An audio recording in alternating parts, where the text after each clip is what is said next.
Oke ya, kita say hello dulu. Halo Mas Son. Selamat pagi. Semangat, semangat, semangat, semangat. Nah, oke, semangat. Kita masuk kembali di channelnya kita di mana? Link Smart Open Teja. Science is easy and fun ya.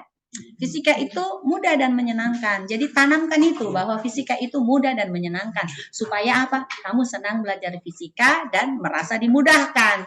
Kalau ada kesulitan, hubungilah aku. Tahu ya. Atau silakan komen di bagian komen di situ ya. Boleh, enggak apa-apa. Calling langsung ya. Ingat ini ya. Kita menggunakan kaidah tangan kanan bagaimana? 4 jari apa? B, ibu jari. V, telapak tangan menampar kemana? I. Oke ya, ingat ya. B, V, I. B, V, I ya. Dan seterusnya ya. Oke, ini kemarin kita sudah ya. Sekarang kita lanjut lagi ke slide berikutnya ya. Nah, di sini adalah untuk pada induktor. Induktor itu sama aja dengan solenoida ya. Sama saja dengan solenoida itu induktor. Lilitan ya, lilitan itu sama aja dengan solenoida. Jadi seperti ini ya.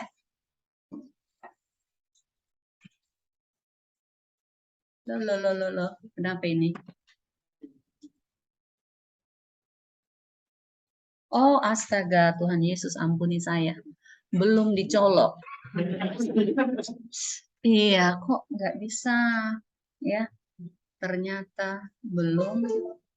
Oke ya. Jadi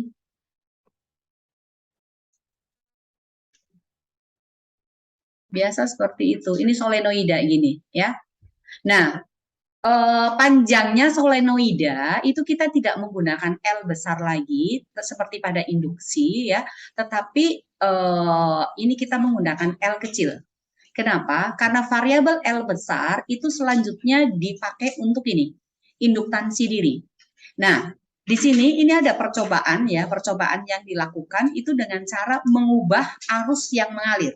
Untuk mengubah arus mengalir, kalau kita harus mengubah sumber tegangan itu kan repot. Jadi sumber tegangannya ini dibuat tetap. Kemudian dipasanglah di sini hambatan yang punya pemutar, ini artinya bisa ada tanda panah seperti ini lambangnya, berarti nilainya itu bisa diperbesar, bisa diperkecil. Jadi kalau mau arus yang mengalir pada induktor yang ini adalah kecil, maka hambatannya harus diperbesar. Kalau mau arusnya itu besar, berarti di sini yang harus diubah ke kecil, seperti itu ya. Nah, dari hasil penyelidikan ini, ya dari hasil percobaan yang dilakukan, itu ternyata GGL induksi pada induktor ini itu dirumuskan sama dengan minus L DI per DT. Kenapa DI per DT? Karena I-nya yang dirubah. Jadi dia berubah terhadap arusnya. DI ini boleh ditulis juga dalam delta I dibagi dengan delta T atau sama dengan apa? I2 dikurangi I1 dibagi delta T. Delta T itu adalah perubahan arus, perubahan waktu. Lalu delta I itu adalah perubahan arus ya. Nah, arus akhir dikurangi dengan arus awal. Nah, sekarang kita lihat bagian berikutnya. Nanti kita akan melihat bagaimana satuan daripada induktansi diri. Satuan daripada induktansi diri itu adalah Henry ya. Satuannya Henry ya. Henry ini kalau kamu lihat di sini untuk cari L berarti delta T-nya naik, delta I-nya turun kan? Ya. Delta T naik, delta I turun. Berarti GGL itu dalam volt atau dibagi dengan delta I per delta T berarti dibagi apa? Ampere per skon kan? Berarti skonnya naik. Jadi volt skon per ampere ya. Itu satuan daripada induktansi diri atau yang kita namakan dengan Henry satuannya ya. Nah, kira-kira kenapa kok satuannya namanya Henry? Yang membuatnya pasti namanya Henry. Nanti kamu cari tahu si Henry itu siapa ya yang berhubungan dengan induktansi diri ini ya. Itu DI per DT bukan penurunan. Nanti kalau DI per DT itu turunan, ya. Iya diturunkan ini ya. Oke ya. Ya jadi ini, ya ini nih ya, ini rumusnya. Nah kemudian jikalau solenoidanya itu kan pasti lebih dari satu lilitan.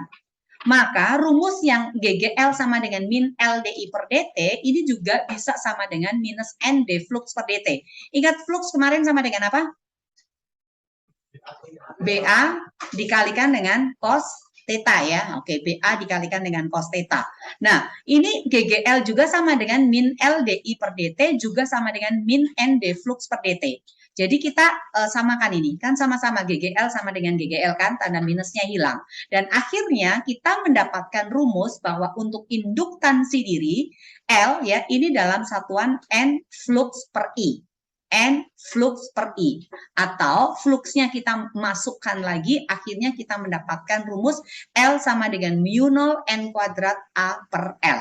L-nya di sini adalah panjang daripada kawat, kemudian A itu adalah luas penampang, lalu N-nya di sini adalah banyaknya lilitan. Nah, sekarang kita akan mencari satuan daripada L itu sendiri ya.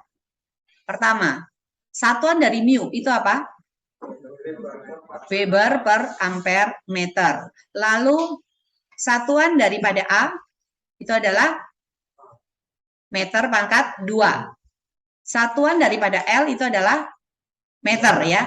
Maka satuan dari induktansi diri ini berarti sama dengan Weber per ampere meter dikalikan dengan meter pangkat 2, lalu kita bagi dengan meter. Kita menghasilkan satuan apa?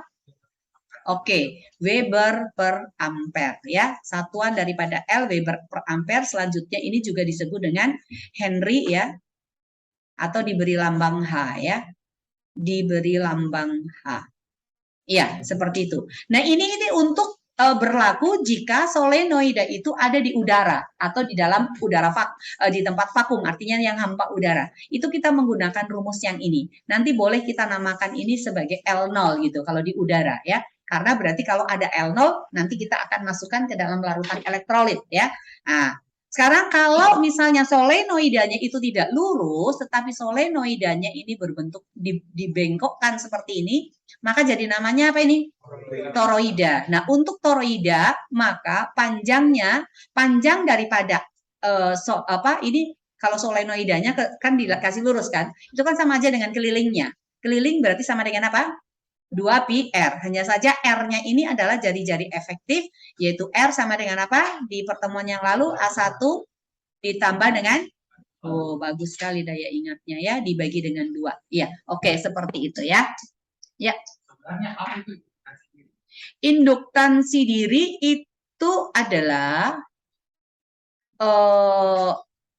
nanti kita akan masuk jadi besarnya daripada, nanti ada reaktansi induksi lagi ya, ada reaktansi induksi. Nah, nanti reaktansi induksi itu adalah hambatan pada kawat. Jadi identitas dari itu kawat itu sendiri. Induktansi diri. Tunggu dulu ya. Nanti kita bisa cari di internet atau bisa cari juga di bagian ini. Mana.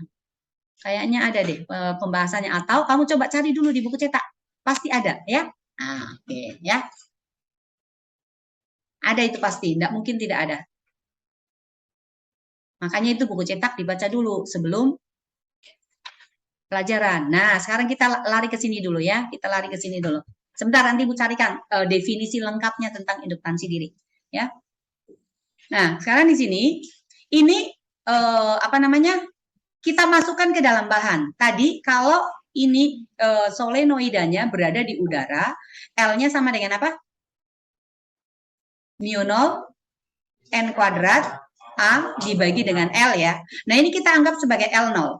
Nah, sekarang untuk di dalam bahan ya, kalau misalnya ini udah kita kasih masukkan ke dalam bahan, jadi misalnya bahan elektrolitnya ada di sini nih, ya, bahan elektrolitnya, lalu induktor yang ini ya, ini kita masukkan ke sini.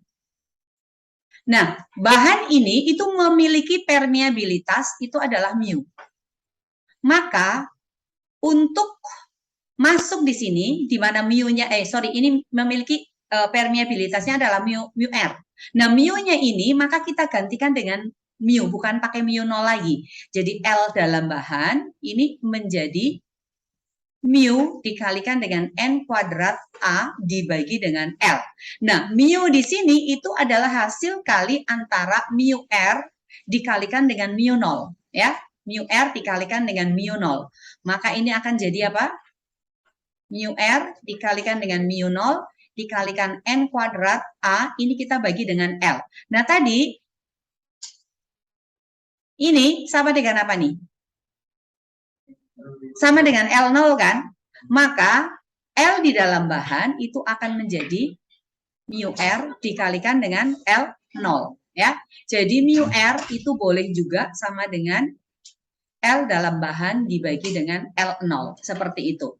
Nah, mu R itu adalah permeabilitas relatif. Itu perbandingan antara permeabilitas dibagi dengan mu nolnya ya, dibagi mu nolnya.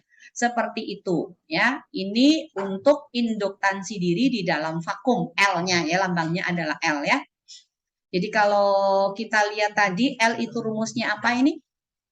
Yang di dalam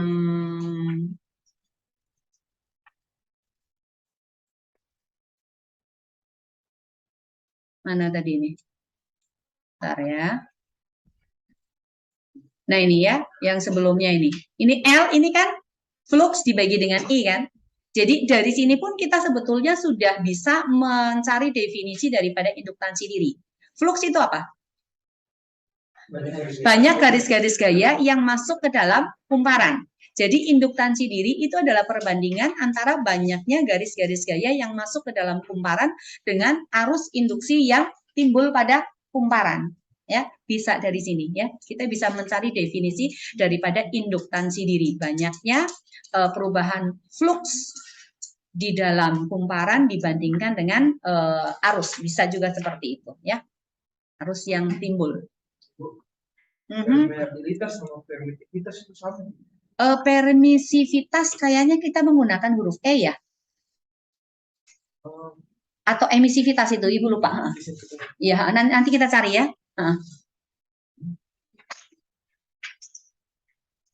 Ya, ini adalah contoh soal ya. Ini konsep induksi magnetik, ini adalah contoh soalnya ya. Contoh soal teorinya. Kayaknya ada di bukunya kalian deh ya. Nanti kamu baca sendiri. Nah, sekarang kita masuk ke bagian berikutnya, yaitu untuk energi yang tersimpan di dalam induktor. Nah, kalian ingat bahwa pada kapas ini yang pada apa ini? Ini energi pada apa ini? Ingat, pada kapasitor ya. Ini pada kapasitor. Jadi ngapalinya nggak susah.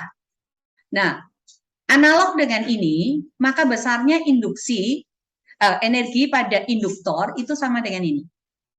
W sama dengan 1/2 LI kuadrat ya. I kuadrat. I itu adalah kuat arusnya, L-nya itu adalah induktansi dirinya. Jadi ini dari rumus ini ya, dW itu sama dengan E I dt ya. Nah, E I dt itu tadi kan sama aja dengan L dI per dt dikalikan I dt. Maka ini sama dengan L I dI ya. Ini kalau diturunkan lagi berarti jadi I kuadrat per 2 kan? Ya, itu 1/2 itu. Ya, oke. Dari situ Ji. Jadi hafalkan aja. Yang ini untuk pada induktor ya. Jadi ngapalinnya gampang. Induktor ya. Nanti kamu satukan nih ya, energi pada kapasitor, energi pada induktor, kemudian energi pada resistor. Karena ini nanti akan masuk di bab 5, itu nanti kita akan merangkai antara induktor, kapasitor dan resistor jadi satu. Itu inti dari bab 5, rangkaian RLC. Ya, namanya. Kapasitor itu C, kemudian hambatan itu R, kemudian induktor itu L. Jadi dinamakan rangkaian RLC gitu. Oke ya.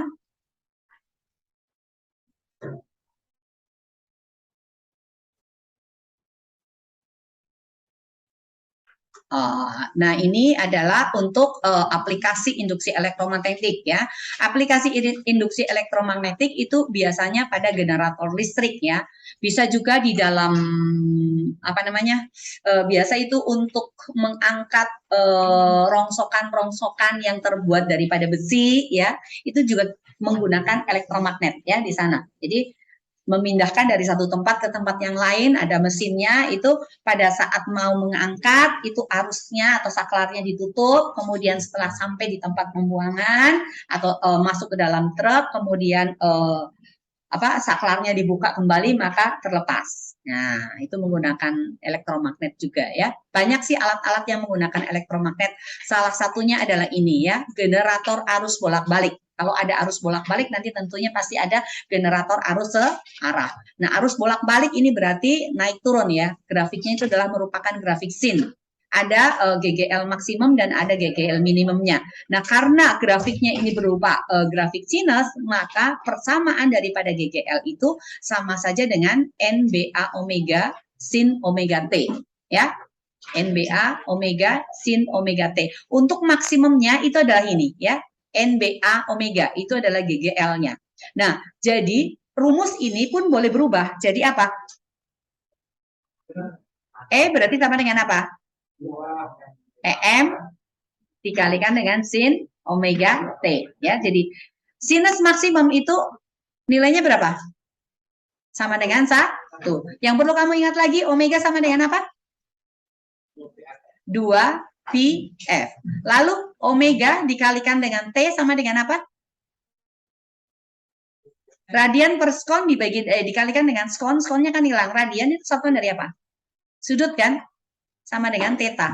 Jadi ini juga boleh E sama aja dengan EM sin daripada theta ya. Ya. Oke, sampai di sini dulu ternyata tidak bisa selesai ya. Karena tadi, ini ternyata kita menggunakannya di sini mungkin ya. Kenapa tiba-tiba bisa berubah? Nggak tahu. Iya. Itu loh tulisannya tadi.